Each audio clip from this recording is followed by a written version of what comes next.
We start with 6.43. We had done this thing last time, but we'll quickly go through it again. In rare and lucent intervals of hush, into a signless region he could soar, packed with the deep contents of formlessness, where world was into a single being wrapped, and all was known by the light of identity, and spirit was his soul's self-evident. This is a very deep spiritual experience, a very high realization also, packed with the deep contents of formlessness. Formlessness has contents, and that formlessness is packed into lucent intervals of hush. When there is deep, bright silence, it is in that deep silence, then you start seeing, so to say, the contents of the formless. The contents of the formless are becoming visible to you at that point, you see. Packed with the deep contents of formlessness, where world was into a single being wrapped. So the entire thing is one single individual. Everything. Now, this word wrapped, whether it is W-R-A-P-T or R-A-P-T. See, the old English, wrapped means covered, folded, wrapped. Now, the old English allows wrapped to be spelled as wrapped, W-R-A-P-T. The old English, the Miltonic English allows that kind of a form. PP is pronounced as PP, T is pronounced as T, PT, you see, wrapped, you see. So here, whether it is W-R-A-P-T or wrapped, that becomes a little point of argument. If this is a dictated line, then in the dictation, it is not possible to understand whether it is W-R-A-P-T or simply R-A-P-T. Section-2 is saying wrapped. Now, Nirod Baran is writing it down. Now, whether he is writing W-R-A-P-T or R-A-P-T, that we can't say at all now. There is absolutely no way of deciding anything on that issue at all, you see. See, where the world was into a single being wrapped. Now, was wrapped, I mean, gives you a sense that it should be W-R-A-P-T. Not in the state, wrapped means rapture. Here, as it is, rapture, you see. It could be also R-A-P-T, you see. But it could also be W-R-A-P-T. And there is absolutely no way of deciding what it is, you see. So that will remain sort of hanging, you see.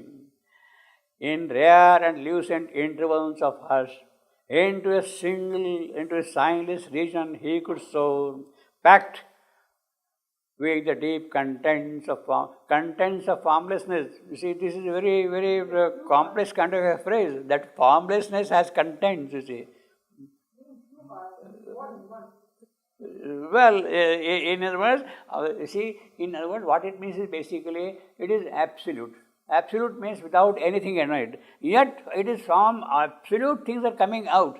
It means that the absolute is full of contents. It means that the absolute means all the possibilities are present in it. Everything is present in it, in the absolute. And because these possibilities are there, the possibilities have a form, have a shape, have a kind of a contour, you see. They are not totally without form, you see. So, the contents of formlessness is a very important thing. It is, as I was saying, when you are talking of absolute, absolute means without any content in it. But the absolute is full of content. They have not come into manifestation. The possibilities have remained possibilities. They are not visible, they are not seen. And therefore, you can also say that they are unknowable because they have not come into form, you see. Unknowable. From the unknowable, you have all the possibilities of the unknowns. There can be hundreds of unknowns in the unknowable. And those unknowns are possible to understand, to approach, to know. The unknown can be known, but the unknowable, you cannot know anything at all about it because it has kind of kept back itself, held everything back into itself. So therefore, it is unknowable. The possibilities have not come into expression. It is in the same contents of formlessness, where world was into a single being wrapped. So everything, all the creations, all the forms, whatever is there existing, is completely kind of held into it, in its own rapture, in its joy, or covered up in itself. And all was known by the light of identity, but still those things can be known if you are able to identify yourself by identity. And spirit was its own self-evidence. You don't need somebody else to say. Absolute does not want somebody to tell me that I am absolute. It knows by itself that I am absolute, you see. It's like saying, you don't want to, I know that I am Deshpande. Somebody else need not tell me that I am Deshpande, you see. It's like that, you see. Or Toby or Lily or whatever it is. They are there, you see, like that, you see, in essence. And spirit was its own self-evidence. The Supreme's gaze looked out through human eyes.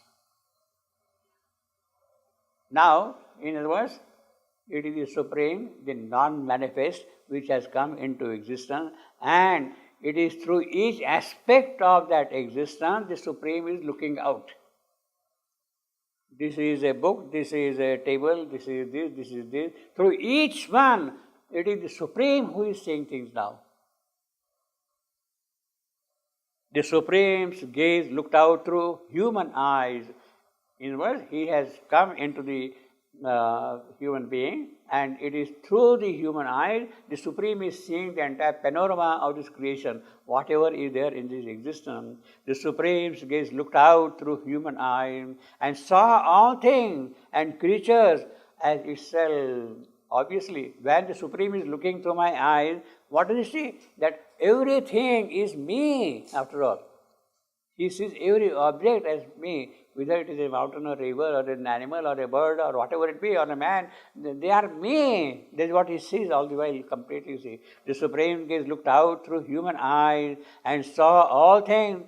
In other words, what the human eye cannot see, cannot understand, cannot grasp the contents of the object, the Supreme able to grasp when it is looking through the human eyes. The Supreme's gaze looked out through human eye and saw all things and creatures as itself, and knew all thought and word as its own voice. Word, its own voice. See, I am hearing my own voice. Although there may be 1,000 types of voices, each singer, each musician, each person has his own individual voice. Each bird has its own cry. But it is not that. The Supreme sees its own. All knew through and word as its own voice. Yes, I am singing now like this, I am uttering like this, I am speaking like this. It is he who is seeing all those kind of things, you see. Although there are differences like that. And knew all thought and word as its own voice. There, unity is too close for search and clasp. Yes, it is so intimate. You don't have to go around and see. You don't have to look for that thing. There is no quest at all. You don't have to search for it and then clasp it. It is already clasped. It is there. It is wrapped. It is already wrapped in him. There, unity is too close for search and clasp. And love is a yearning of the one for the one. So it is not that he is seeking somebody. When there are different objects, he identifies himself with his object. So this object of the Supreme and this object of the Supreme, they are seeing each other as Supreme alone only, you see. And love is a yearning of the one for the one. And beauty is a sweet difference of the same. Each bird is singing its own voice, its own song, its own chirping. But it is the same Supreme who is singing everywhere, differently, you see. And oneness is the soul of multitude. So this is the beauty of multiplicity. See, this is the divine multiplicity. That divine multiplicity comes into picture when you are looking through the eyes, through the consciousness, through the understanding of the Supreme, then that comes out like that. Until then, we cannot see the thing at all. See. Otherwise, each one has its own strain. There all the truths unite in a single truth, and all ideas rejoin reality. There all the truths.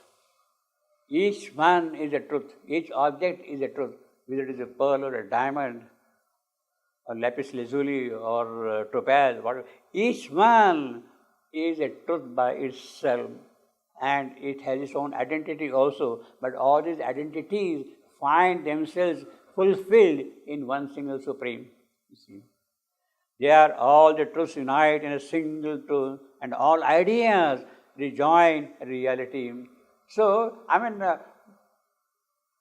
we have got any number of philosophies, any number of ideas, any number of formulations of thoughts and concepts. The whole world, in fact, that is what we have been doing all along, right? Starting from Plato or even much before than that, Heraclitus or whatever it is. We have got so many things going on. Each idea is a true idea, all right, by itself, but that idea is in conflict with other idea. There is no coherence, there is no harmony between different ideas. You see, you have got communism as an idea, you have got capitalism idea, wealth of nations as an idea, but they are in conflict in our measure. In his view, there is no conflict between them at all, you see. Ideas and ideas, they don't clash there. Each idea has its own reality, has its own content, has its own merit, has its own value. And it is that we should be nourished, we should be carried forward, you see. They are knowing herself by her own term. They are all to unite in a single truth, and all ideas rejoin reality. Means, in other words, when that idea joins reality, it becomes a real idea. What we have now are ideas. But when idea and reality become one, then it becomes real idea. In other words, it is the supramental thought and conception. You see, real idea is the supramental formulation of things. You see, and all ideas rejoin. Now, all that is possible when the Supreme is looking through your eyes. This is the whole description. You see, mental capacity cannot really go that far at all. They are knowing herself by her own termless self. They are knowing herself by her own termless self. Now here, the pronoun has come earlier than the noun proper. The noun is wisdom. Therefore, herself and her own stand for wisdom. They are knowing herself by her own termless self. Termless, which is endless, which does not get terminated. It does not have any qualification also. Termless. You can't say this is white or this is black or this is green or anything. It has no term at all, is in that sense, you see. It is also without any descriptive aspect, adjective, you see. Pardon me? No quality. Yeah. In fact, quality is beyond quality. You can say that.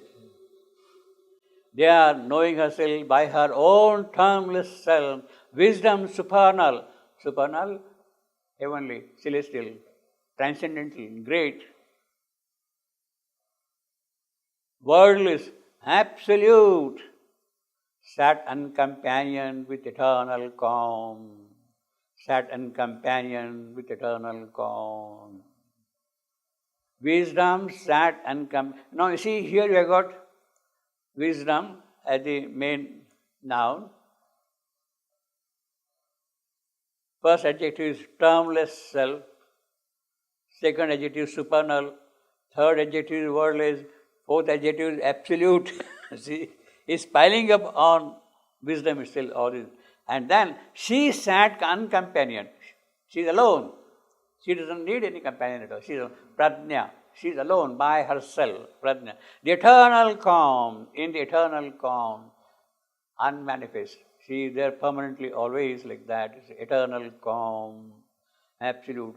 Sat uncompanioned in the eternal calm, all-seeing, motionless, sovereign and alone. Sovereign and alone. Sat uncompanioned Now, who sat uncompanioned? Wisdom. Now, all-seeing, who is all-seeing? Who is motionless?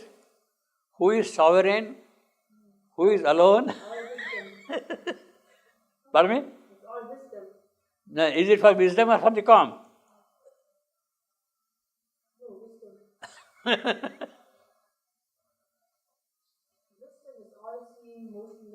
Wisdom, supernal, wordless, absolute, sat uncompanioned in the eternal calm. She sat, means the calm is all-seeing, the calm is motionless, the calm is sovereign, the calm is alone. There is comma after the calm. Yeah. So maybe So it should be wisdom. It should be wisdom. Yeah. No, but you see, you can't write these adjectives without comma. If you had to write only for the calm, eternal calm, all seeing, you see, forget about this part of the sentence, forget about this part of it. And now see only this one. Eternal calm, all seeing, yeah, the comma is admissible. The comma is admissible for calm. also possible. So which one we use? How does this translate? Here there is no comma after calm. A calm, He didn't put comma after the calm. Oh, really? So yeah. So after he said all seeing, we don't know who. so no, how does it translate? These four adjectives are for wisdom or for calm? We don't know. No, but how does he translate? He keeps hanging? Translate it like this. No, he In also the keeps French, hanging. You don't know which one is saying. Understand? It's like Okay. this. Now, see, comma is required for this part of the sentence alone. See, so that comma, because there is a comma, you cannot link it up with wisdom necessarily. I would say the opposite. See, you cannot necessarily link up this thing with wisdom. When you are speaking about wisdom, supernal, wordless, See, absolute, and you want to continue the adjective of wisdom, Yeah.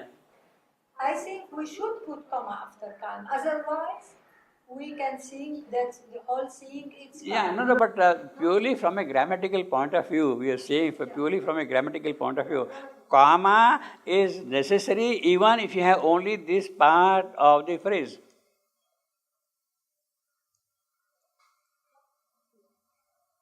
Comma is necessary only for this part of the phrase.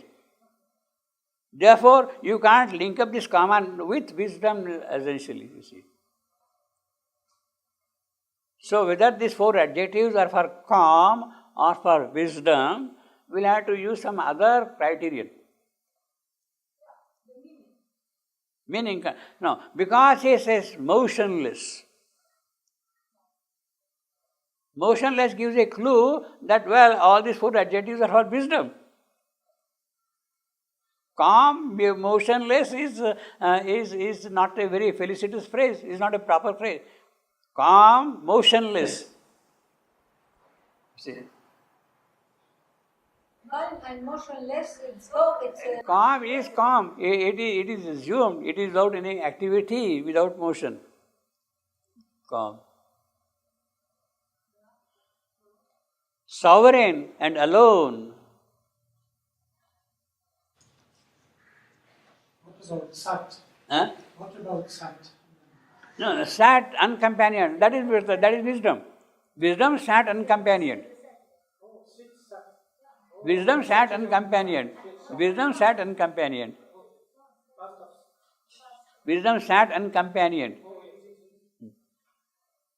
Now, I will say that perhaps these four adjectives, although there is emotionlessness here, these four adjectives go for calm. I will go. Because he is talking of eternal calm. Sovereignty. Alone. I think we'll meditate on it again and then think later on once more whether these all-seeing, motionless, sovereign and alone. But it's a very beautiful line. all-seeing, motionless, sovereign, alone. See, it keeps on kind of vibrating, expanding, moving on. That line is there. And in the eternal calm, all-seeing, motionless, sovereign, and alone. And the beauty of the line is such that you say, for instance, if I don't have this and put a comma there after sovereign, all-seeing, motionless, sovereign, alone. It can stand metrically. It can stand metrically. It can stand by meaning also, but something is lost in the rhythm. Something is lost in the movement. That and is very, very important here. All-seeing, motionless, sovereign and alone, sovereign and alone. I found he translate because in French you have female and male, so I found it for him. Seeing two without movement and sovereign, it's female like the wisdom, because the calm it's masculine. Yeah. So for him, all seeing, motionless, sovereign alone is the wisdom. For the calm? No. For wisdom? Well, that is. I think we'll have to still ponder on that. You see, because see, eternal calm. He is describing the quality of the eternal calm, and in that greatness of that calm, which is all-seeing, which is motionless, which is sovereign, which is alone, she is sitting uncompanioned. What do you say? What do you say? Yeah, okay. No, Molinari. She's the expert in English. There is one detail. I will tend to link up this thing. He spoke about the wisdom, just one line, and after he jumped to speak about the calm, and for me all the paragraph should be about the wisdom. If you want to find a logic meaning. See, you can consider it like this also, for the sake of argument. For a minute, don't read this line at all. There, knowing herself by her own termless self, sat and companioned with eternal calm, all-seeing, motionless, sovereign, alone, wisdom supernal, wordless, absolute. I am taking that line as the fourth line.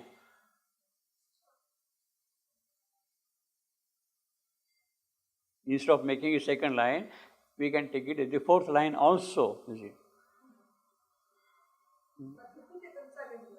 Now, if you read it like that, then then what happens? Then all these adjectives get piled up. These four adjectives get piled up for calm.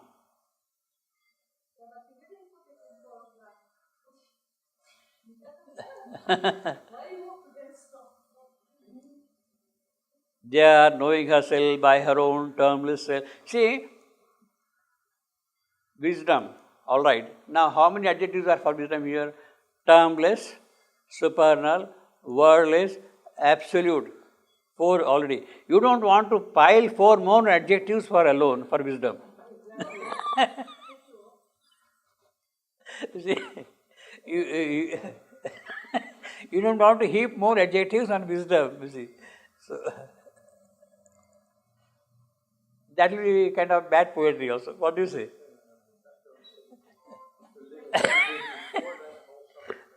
I will plead for calm, at least for today. Yeah. Their knowledge needs not words to embody idea. Idea seeking a house and boundlessness, weary of its homeless immortality, asks not in thoughts guard brilliant self to rest. See, here we are talking of knowledge. Earlier we were talking of knowing. A little earlier than that, all was known. So you have got all the 3 states: known, knowing, knowledge. So that's the beauty of poetry, you see. He has described about the known aspects of things, then he is talking of knowing, then he is talking of knowledge. And all is known by the light of identity, known, cognition. And then you got knowing, the act of knowing, of getting knowledge of things. And then comes knowledge, you see, after that. So, the poet is very systematic also in presenting his theme, going step by step. I mean, the logicality of the whole thing is absolutely fine, you see, very beautiful line, you see. All seeing. Now, by the way, all seeing, motionless, sovereign, alone. If you read these 4 lines, they are knowing herself by her own termless self, wisdom supernal, wordless, absolute, sat and companion with eternal calm, all seeing, motionless, sovereign, and alone. Do you see a difference in the rhythm of this line and the other 3 lines? Do you feel a difference? They are knowing herself by her own termless self, wisdom supernal, wordless, absolute, sat and companion with eternal calm, all seeing, motionless, sovereign, and alone. This line kind of goes on and on and on. It has a mantric power. It has a different status than the other 3 lines, you see. It flows like a mantra. All seeing, motionless, sovereign, and alone. And the beauty of this line is that these words have to be exactly the same order. You can't have all seeing, alone, motionless, and sovereign. You can't have that, you see. You can't have all seeing, alone, motionless, and sovereign. You don't do. It has the right word in the right place. Mawjust. Right word in the right place. All seeing, motionless, sovereign, and alone. And the rhythm is, of course, there. The unity of the line or that rhythm is by this N alliteration. Motionless, sovereign, alone. See, that repetition of N gives you kind of a unity of the whole thing also. See. That is very important also. All seeing, motionless, sovereign, and alone. Actually, we'll see one more passage later on. Let us see that again here itself. We'll come back again to this line. 6.61. Across a wide retreating sky he glimpsed. He, of course, Yogi Ashwapati. Across a wide retreating sky he glimpsed. Through a last glimmer and drift of vanishing stars, the superconscious realms of motionless peace. Again, motionless peace, you see. The superconscious realms of motionless peace, where judgment ceases and the world is mute. You can't utter anything, you can't describe anything at all about that, you see. The superconscious realms of motionless peace, where judgment ceases and the world is mute. And the unconceived lies, pathless and alone. Again, that alone. It's such a powerful effect here, you see, alone. See. Where judgment ceases and the word is mute. I mean, you can't describe anything at all. Any description you make of that fails to describe it, falls short of what it is. Therefore, the word is mute in that sense. Word is describing, is talking too much perhaps, but it is not able to catch what that absolute is, you see. Where judgment ceases, you can't make any judgment at all. And the word is mute and unconceived.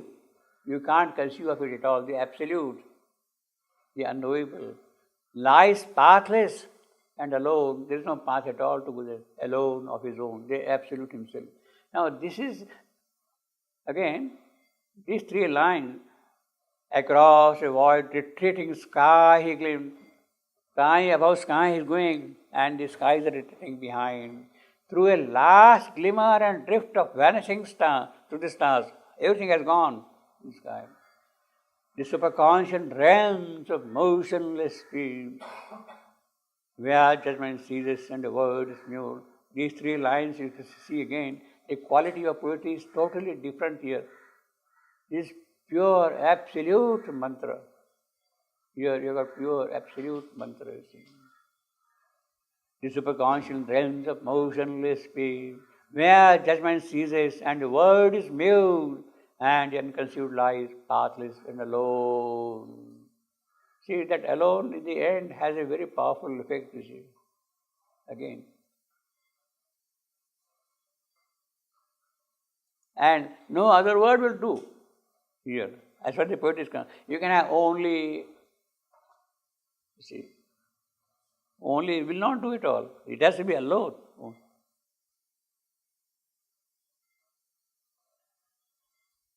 And unconceived lies, pathless. This is absolute mantric. If you want to see pure mantra in Savitri, this is one of the best examples of mantra. The previous one also are there, but it is more powerful than that.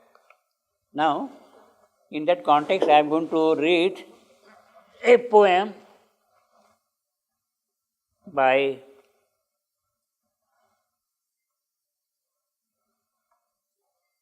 an English disciple of Section-2 who was in the ashram in the 1930s.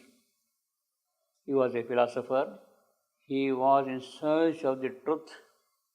He went around here and there in all parts of India. And then finally he met somebody and he was directed to go to Section-2 ashram. Around 1930 or so, he came and joined the ashram. And he lived in the ashram till the end of his life. He passed away a little early, in 1941 or so. So during that period, he was a philosopher and very well learned person also, very deep person. When he came to the ashram, suddenly the poet in him burst out, opened out. He started writing poems, poetry. And in the 1930s, he had written a large number of poems. Arjava, his actual name is John Chadwick. Section-2 had given him the name Arjava, Chadwick. So he used to write poetry and then he used to send those poems to Section-2. In those days, Section-2 had opened a department, the Department of Poetry. And in the Department of Poetry, number of poets flourished. Not only in English, but in other languages also, in Bengali, in other languages also. Because Section-2 was also trying to carry out an experiment, how far the higher types of inspiration can be brought into poetry. And therefore he opened out that thing. He used to write extensively to all these people who used to send their poems. He used to write comments, give remarks, say this thing, modify, like that. A number of poems were written by Arjava at that time, and Section-2 had commented on them. Now I am going to read one of his poems, one of the most beautiful poems of Arjava, and Section-2 admired it very highly, that poem. The poem is entitled Moksha. As one who saunters on the sea banks of a wilderness of day, as one who saunters on the sea banks in a wilderness of day, in the wilderness of day, what is one sauntering? Is dazzled by the sunshot march and rippling counterchain of waving and an eager hood of quivering wings that rain. Grey on the sky the rim, white on the foam pathway. Grey on the sky the rim, white on the foam pathways on the ocean. Each man is wildered myriadly by outside and surface tone. Each man is wildered myriadly by outside and surface tone, engirdling soul with clamor by his fragmentary mood. He is engirdling his soul with clamor by this fragmentary mood. This patter of time, marring steps across the solitude, patter of time, marring steps across the solitude of truth's abidingness, self-blissful and alone. Each man is wildered myriadly by outside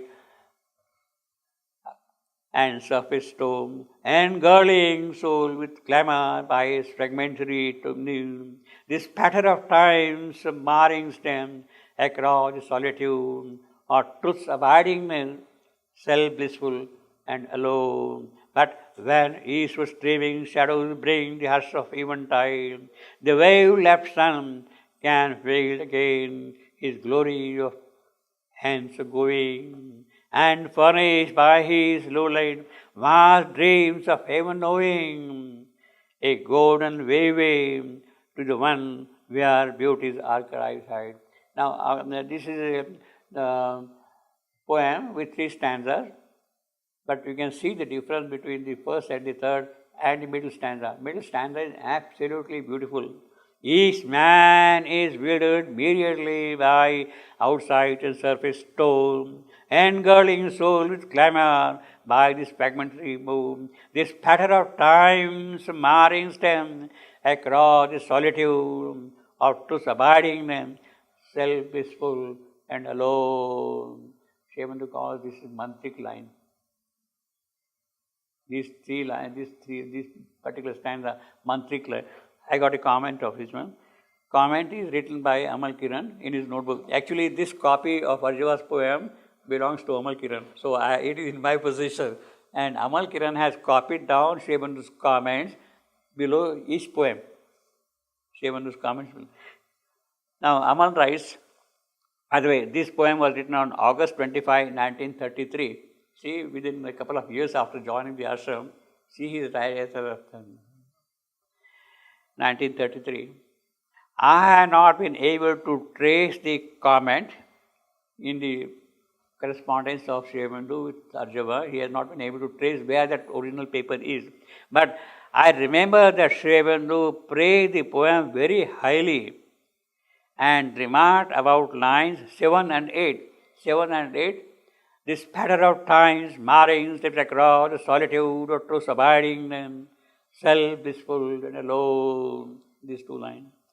7 and 8, that they had come perfect from some of the highest levels of inspiration. Highest levels of inspiration, they are coming perfect. Perfect. Afterwards, he wrote to me, to Amal, Shivananda wrote to Amal, that they originated in illumined mind. Shivananda grades the different sources of inspiration. After the spiritual mind, in the spiritual mind, after the mental, the first is the higher mind, then the illumined mind, then the intuition, then the overmind. These are the levels of spiritual mind, and the inspiration can come from any one of these planes. So he says, illumined mind with an intuitive element and a strong overmind touch. Shivananda is writing about this poem that it has a very strong overmind. Now a poetry coming from overmind is pure mantra. The entire poetry of Rigveda is more or less coming from those planes. There are exceptional lines which are coming straight from the overmind in the Rigveda particularly. See. Now he says this is the line coming from the mantric plane, you see. Illumined mind with an intuitive element and a strong overmind touch. This was written by Shivananda to Amal Kiran on 7th March 1934. These lines can be considered what Section-2 regarded as mantra in the spiritual sense. So this alone is a very powerful word, you see, in a sense. It is that which really gives the entire effect. And the unconceived lies, pathless and alone. It is, Section-2 has definitely remembered, while writing this line, Section-2 has definitely remembered Arjava's lines. Unconceived, he says, pathless and alone. The phrases are reflective of that, what Arjava has written. You see. So Section-2 has remembered the line, and it is coming. Where judgment ceases and the word is mute, and the unconceived lies pathless and alone. So let us go back to our first alone. There, knowing herself by her own termless self, wisdom supernal, wordless, absolute, Saturn companion in the eternal calm, all-seeing, motionless, sovereign and alone. See, it has the same rhythm, what you are saying. Their knowledge needs not words to embody idea. Idea seeking house in boundlessness, weary of its homeless immortality, ask not thought's card brilliant cell to rest, whose single windows clipped outlook on things sees only a little arc of God's vast sky. You have got a window, and what can you see through the window? Only a small part of the sky. The vastness, the infinity of the sky is beyond your vision, beyond your grasp, beyond your knowledge needs not words. When you are in that calm, in that wisdom, that knowledge, then you don't need words to embody the idea. Idea by itself expresses what it has to express. It doesn't need any expression at all. Idea seeking a house in boundlessness. This is what happens. We need some kind of location where the idea can be lost. Idea by itself does not exist in our case. It has to be there somewhere, you see. Weary of its homeless immortality. See, the idea is tired of it. I am tired of joy, happiness. What? Let me have some change also for the sake of change. Let me experience different kind of things also. And it gets tired of its immortality and wants to wander around and go here and go there and meet the hazards of all the situations. It is welcoming that kind of thing. It will have its own joy. Therefore, the idea is wandering around, weary of its homeless immortality, asks not in thought's card brilliance, but then it does not want to go and gets lodged in a small cell. That idea. Card brilliant cell to rest, whose single windows clipped outlook on things. See, Plato's idea, you see, it is ideas. Plato's are ideas, not idea. You see. So, you have got varieties of ideas, and ideas are immortal. They have to come into expression, and they have to experience it. The boundless with the boundless, they are consorts. While there, one can be wider than the world. Means when that idea is in its own proper house, it can be wider than what it is actually. It is much more than that itself. While there, one is one's own infinity. His center was no more in earthly. Now he's coming back to Ashwapati.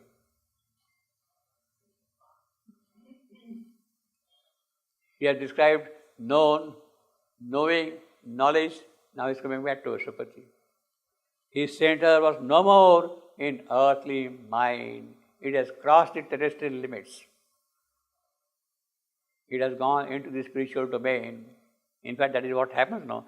He has already said that after the mental experiences, when the mind has fallen silent, when there is a pure perception, then you cross the mental, rational mind's domain and go into the spiritual.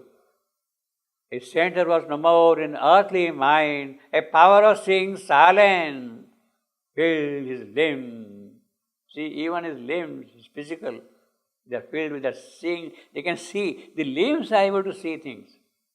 Not just the eyes. Your organs, your physical body itself is able to see and experience all those things. His center was no more in earthly mind. A power of seeing silence filled his limbs. Caught by a voiceless white epiphany. into a vision that surpasses form, into a vision that surpasses form, means the vision is far beyond a form can present. The vision is something beyond the form can present itself. Into a vision that surpasses form, into a living that surpasses life. So it is much more than the life we experience, we live in that. He near the still consciousness, sustaining all. So that is the spiritual advance of Ashwapati. Knowing, knowledge, he has led him now. He near the still consciousness, absolute calm, still calm, that stability is there. Means it is the solidity of that eternal calm which is established in him. And when that eternal calm is there, then you have all-seeing, motionless, sovereign, alone, you see, that eternal calm, you see. Here he near the still. See, this is the journey of the yogi which is continuing. The journey is continuing. He neared. He will near it also. He will reach that place also. But then his journey will continue further.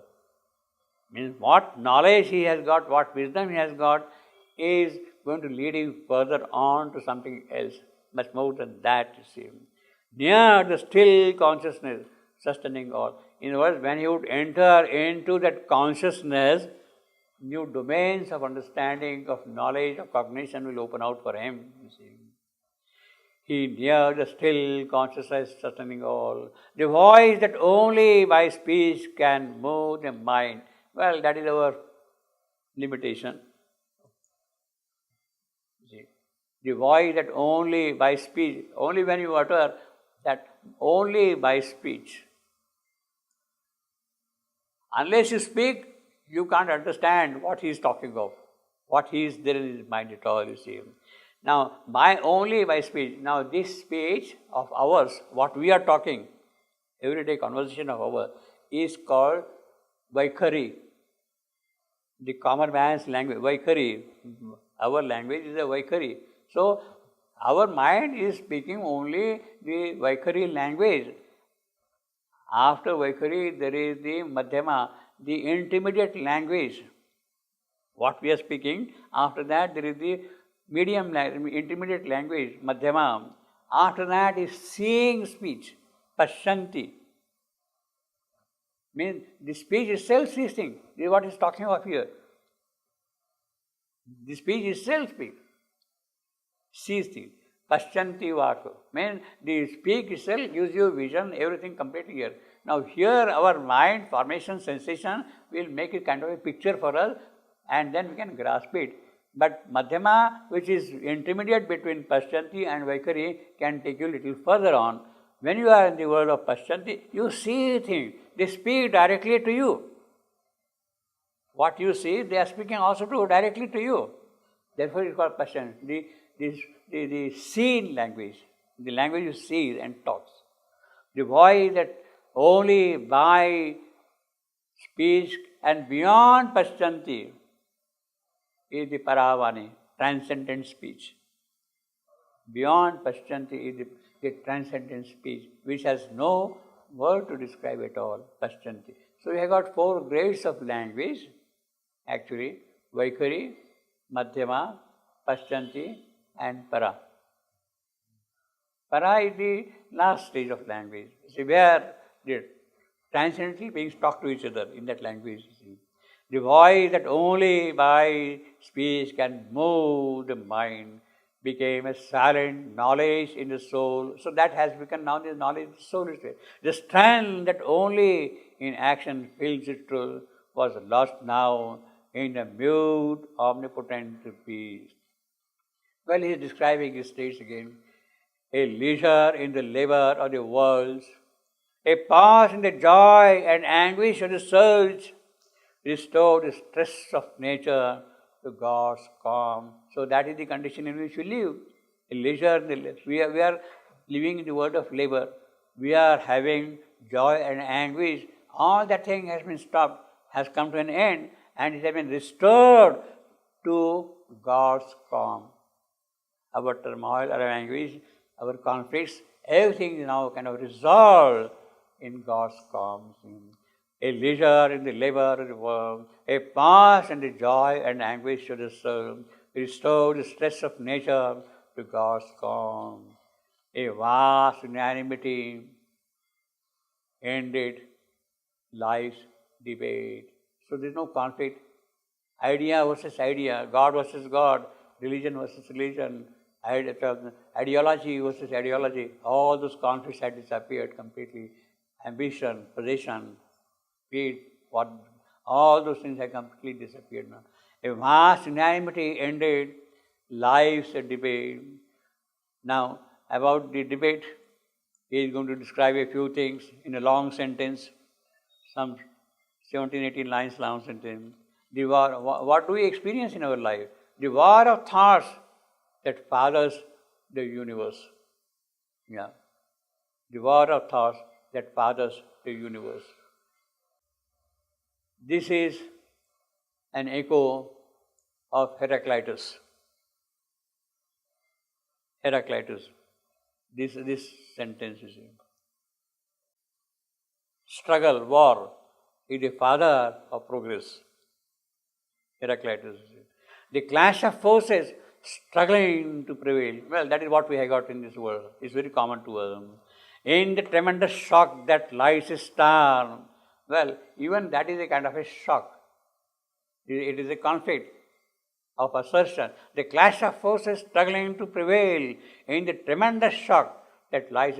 Well, actually, it is that shock which makes the star burning. In fact, that is how, in fact, this is pure astronomy and is absolutely true also astronomically.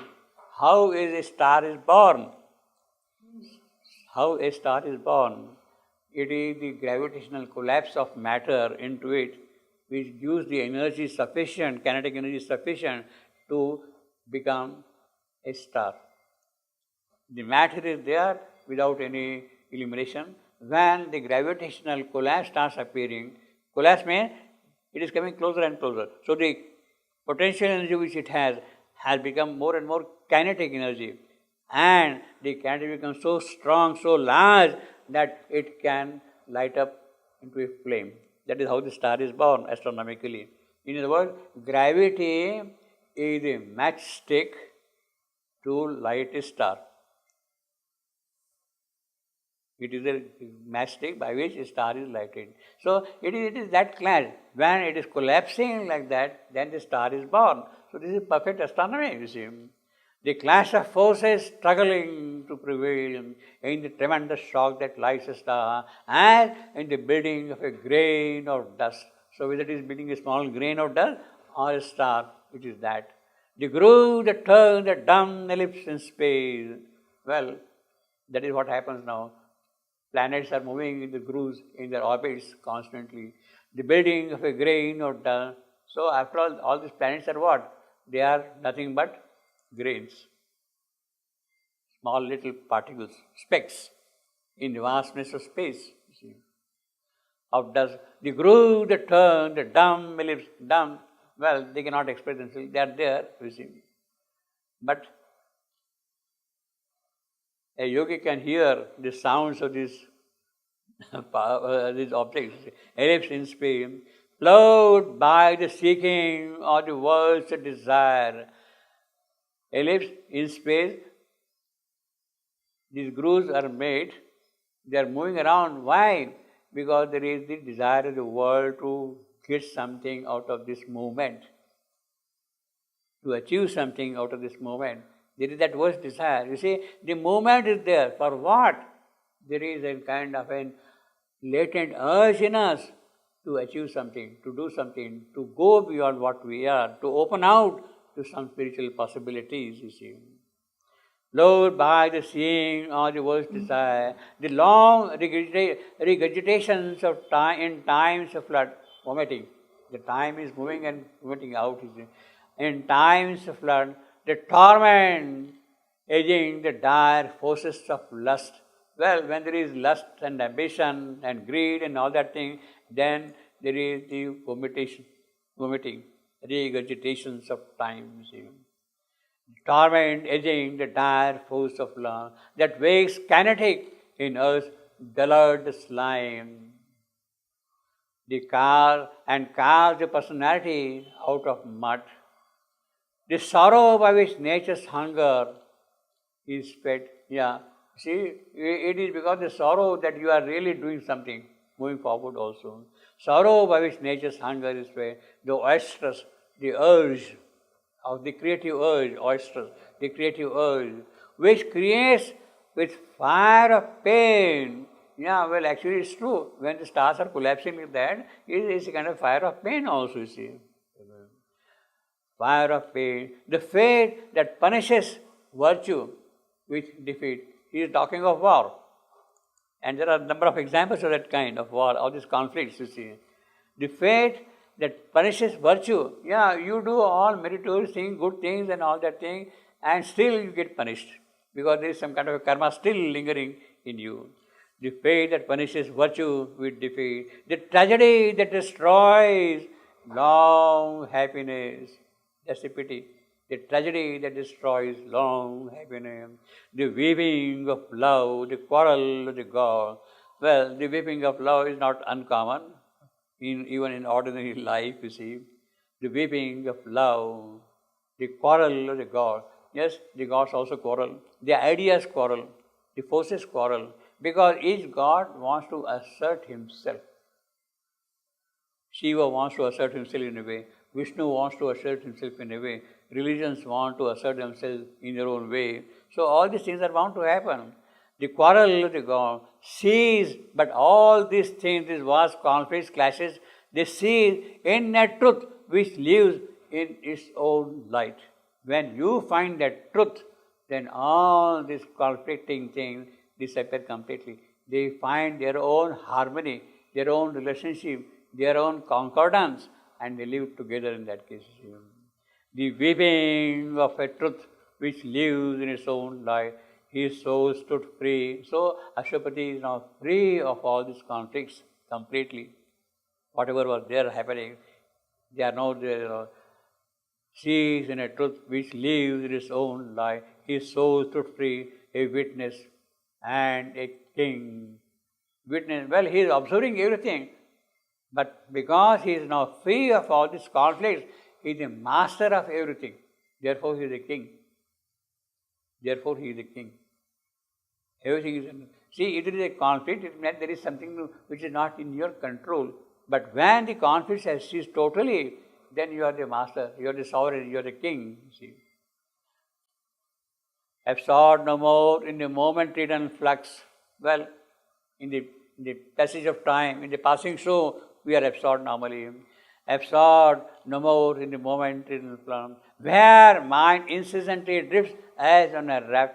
In a flux, what happens? Mind keeps on drifting, hurried from phenomenon to phenomenon. That is the nature of mind. Mind's flux means it is going on from phenomenon to phenomenon.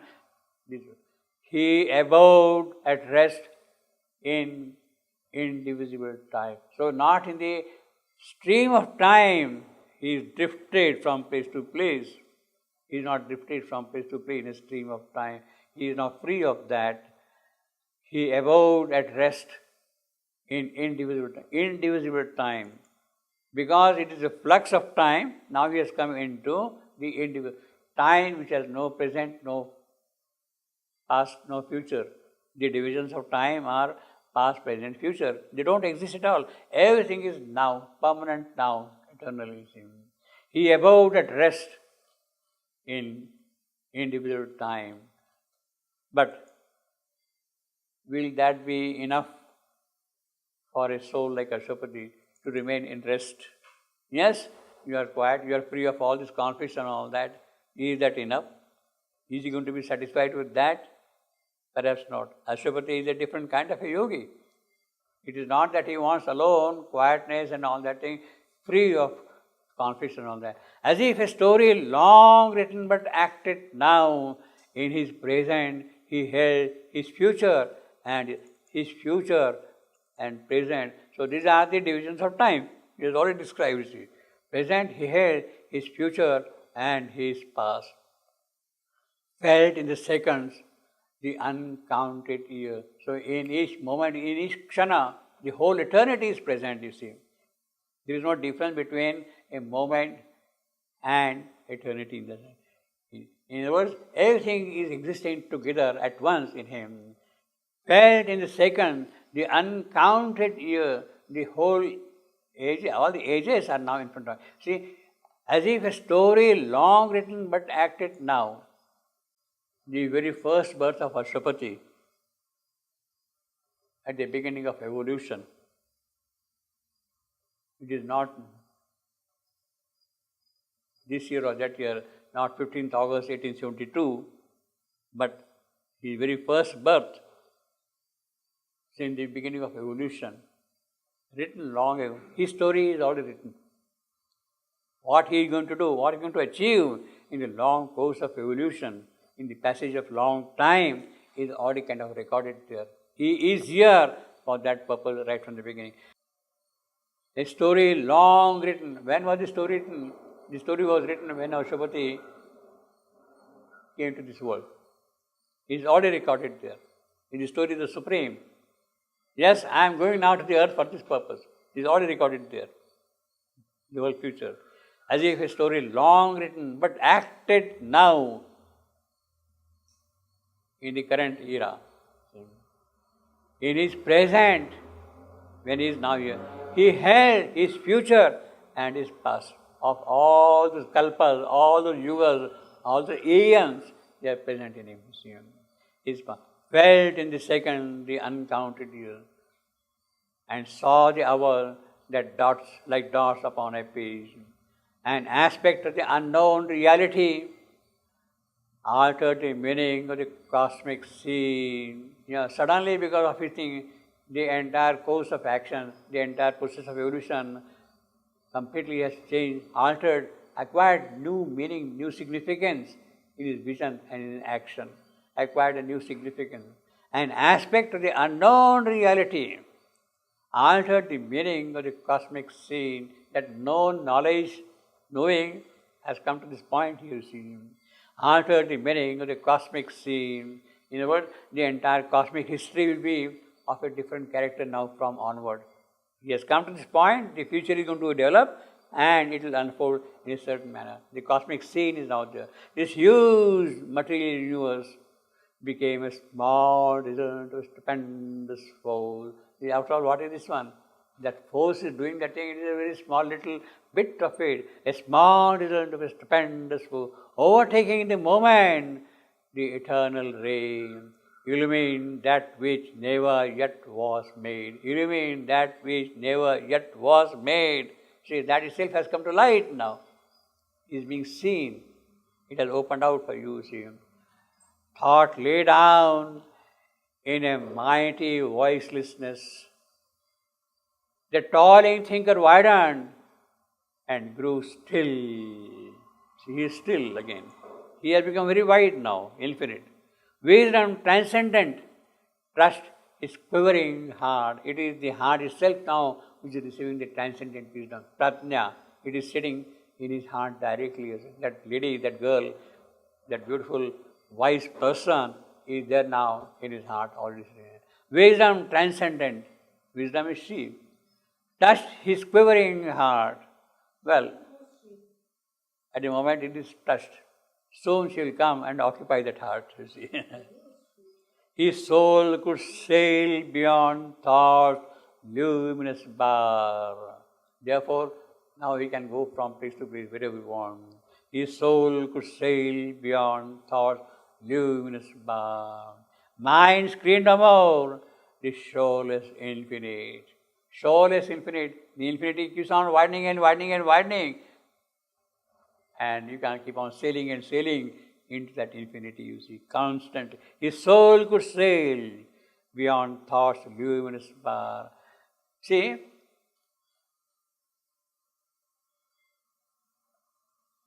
once you have got this thing, his soul could sail beyond thought's luminous bar. is this line necessary?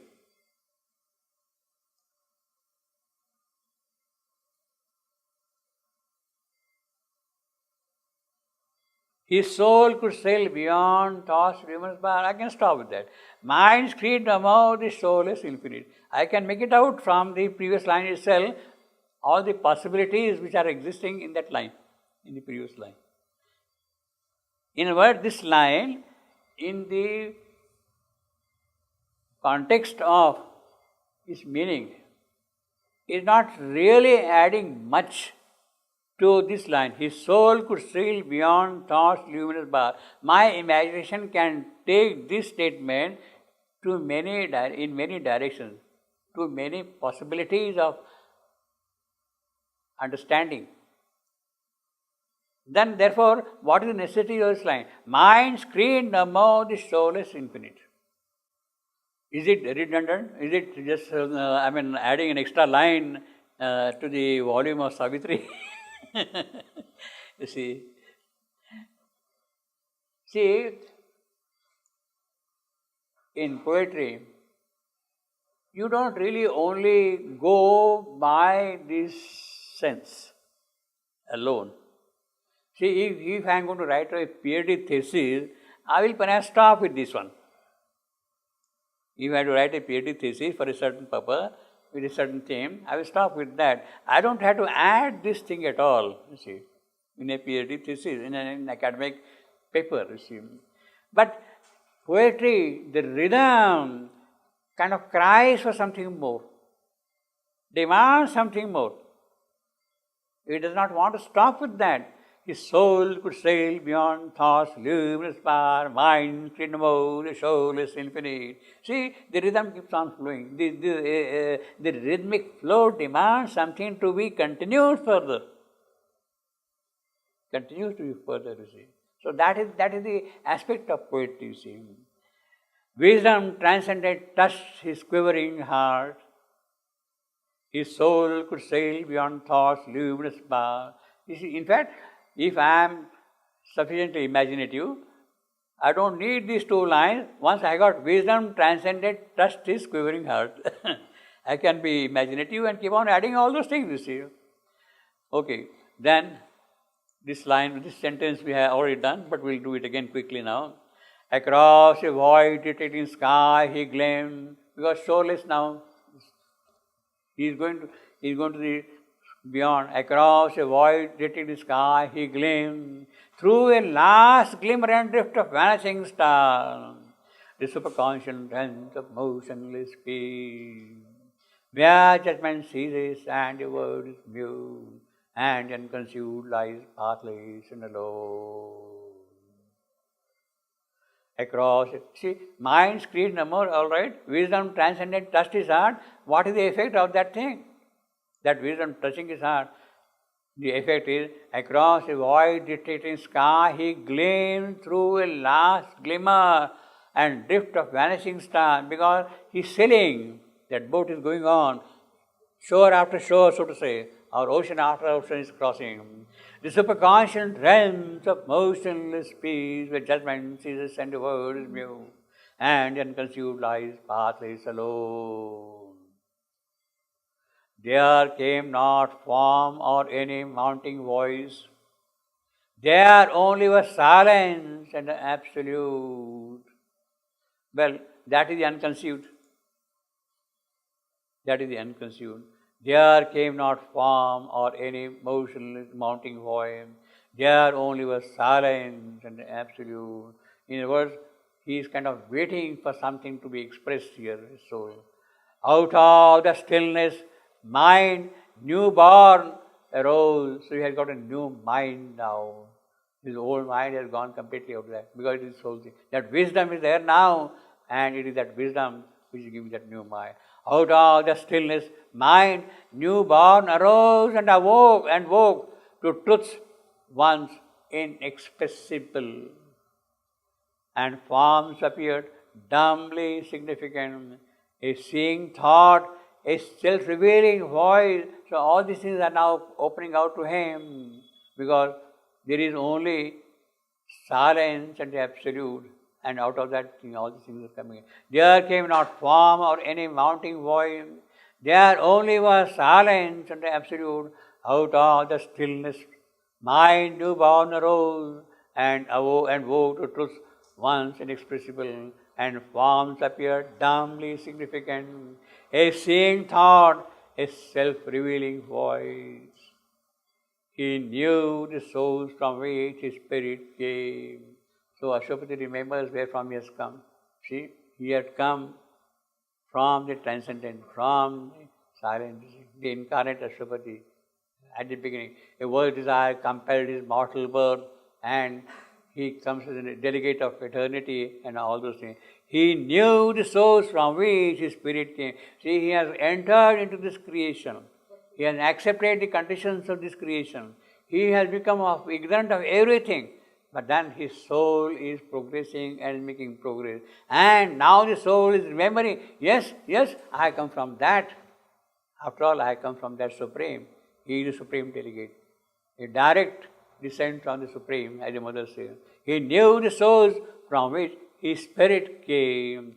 Movement was married to the immobile. So in movement, he is in this creation now.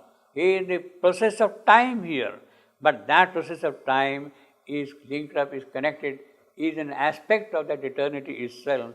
Movement was married to the immobile. He plunged his roots into infinite.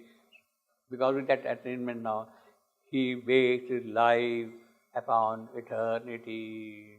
So all that he is going to do here, he has come from eternity. He has accepted the conditions of this mortal world, of this ignorant world, of this creation.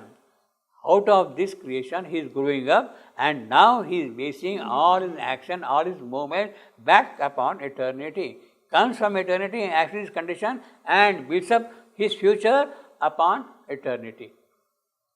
He builds up his future upon it. For what purpose? That is a different story. But after having come here, getting out of it, and then linking up all your actions with eternity is the first achievement of Ashwapati. Many other achievements will follow in the course of time, but this is the important achievement of Ashwapati. He based his life upon eternity. I think we'll stop with that. He knew the source from which, see, this is the beginning of the canto also, what we had seen earlier. He knew the source from which his spirit came. Movement was married to the immobile form. He plunged his roots in infinite. He based his life upon eternity. Across a wide retreating sky he gathered, he gleamed. Across a wide retreating sky he gleamed. Through a last glimmer and rift of vanishing star, the superconscious realms of motionless space, where judgment ceases and the world is mute, and the unconceived lies pathless and alone. These 5 lines, absolutely marvelous. I think, Toby, you can try your next experiment, ABC, with these lines. Yeah, we have noted already. There you are. So we think alike. So you, so this is your A, this is your B, this is your C, this is your D, this is your E. So you can go A, B, C, B, C, D, C, D, E, etc. In that way. Really a wonderful passage, you see.